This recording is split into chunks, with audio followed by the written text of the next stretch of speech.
मेरे प्यारे भारत के मूल निवासियों, बाबा साहब डॉक्टर भीमराव अंबेडकर जी की सोच की दुनिया में आपका बहुत बहुत स्वागत है। शूद्रों की उत्पत्ति के बारे में ब्राह्मणों का सिद्धांत। ब्राह्मणों द्वारा रचित पुस्तकों में बहुधा विश्वोत्पत्ति का वर्णन तथा वर्ण व्यवस्था की व्याख्या पाई जाती है। अब यह देखना है कि ब्राह्मण रचित साहित्य में शूद्रोत्पत्ति के बारे में क्या कहा गया है। सबसे पहले वेदों को लीजिए। जैसा कि पहले कह चुके हैं, विश्वोत्पत्ति का वर्णन पुरुष सूक्त में है और किन वेदों में विश्व रचना का जिक्र है। यजुर्वेद के दो भाग हैं, शुक्ल यजुर्वेद और दूसरा कृष्ण यजुर्वेद। शुक्ल यजुर्वेद की वाजसनेयी संहिता में दो कथाएं हैं। पहली में तो केवल पुरुष सूक्त दोहराया गया है। अंतर केवल इतना है कि ऋग्वेद में पुरुष सूक्त के 16 मंत्र हैं और इसमें 22 मंत्र हैं। दूसरी में विश्वोत्पत्ति का वर्णन पुरुष सूक्त से बिल्कुल भिन्न है।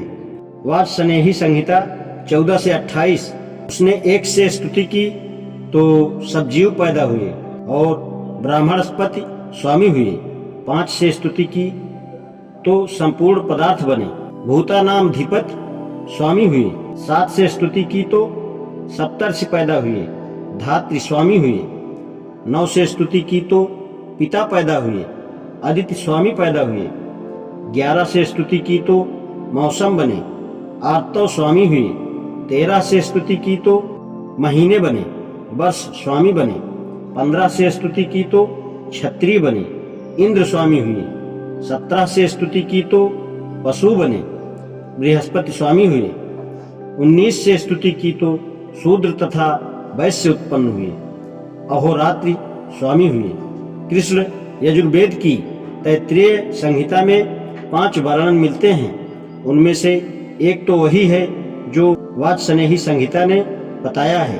बाकी 4 में निम्नलिखित शूद्रोत्पत्ति का वर्णन है। तैत्तिरीय संहिता 71, 13, 4।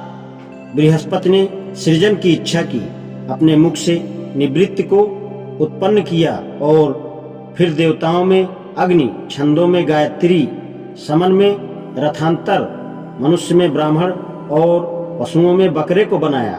अतः ये मुख्य है क्योंकि ये मुख से उत्पन्न हुए हैं। अपनी छाती और भुजाओं से 15 स्तोम को बनाया। उसने बाद देवताओं में इंद्र, छंदों में त्रिष्टुप, समन में बृहत, मनुष्यों में राजन्य और पशुओं में भेड़ बनाया। अतएव ये बलशाली हैं। अपने मध्य से 17 स्तोम को उत्पन्न किया। इसके बाद देवताओं में वैरूप, मनुष्यों में वैश्य और पशुओं में गाय को उत्पन्न किया।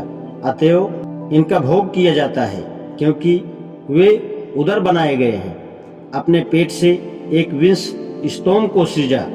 फिर छंदों में अनुष्टुप, समन में बैराज, मनुष्यों में शूद्र और पशुओं में घोड़ों को उत्पन्न किया। अतएव घोड़ों और शूद्र सब जीवों के वाहक हैं, इसलिए शूद्रों को यज्ञ की आज्ञा नहीं दी गई है। अथर्ववेद में 4 स्थानों पर विश्व रचना का वर्णन है।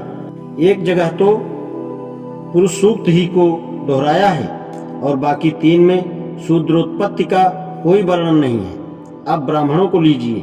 शतपथ ब्राह्मण में 6 स्थानों में विश्व रचना का वर्णन है। इनमें 4 में वर्ण व्यवस्था की व्याख्या है, केवल 1 में शूद्रोत्पत्ति का वर्णन है, परंतु उससे कुछ सहायता नहीं मिलती। तैत्तिरीय ब्राह्मण में निम्नलिखित वर्णन है। तैत्तिरीय ब्राह्मण 1, 2, 6 और 7 ब्राह्मण की उत्पत्ति देवताओं से और शूद्र की असुरों से हुई है। तैत्तिरीय ब्राह्मण 3, 2, 3, 9 शूद्र शून्य से पैदा हुआ। ब्राह्मणों को यह तो ज्ञात है कि वर्ण व्यवस्था तथा शूद्र का स्थान असाधारण है, अतएव इनकी व्याख्या भिन्न भिन्न स्थानों से की गई। प्रत्येक व्याख्या दूसरों के प्रतिकूल है। इनसे कोई सहायता नहीं मिलती। जैसा कि मैक्स मूलर साहब ने अपनी पुस्तक प्राचीन संस्कृति साहित्य के पृष्ठ 200 पर कहा है, ब्राह्मण साहित्यिक दृष्टि से तुच्छ तथा नैराश्यपूर्ण हैं।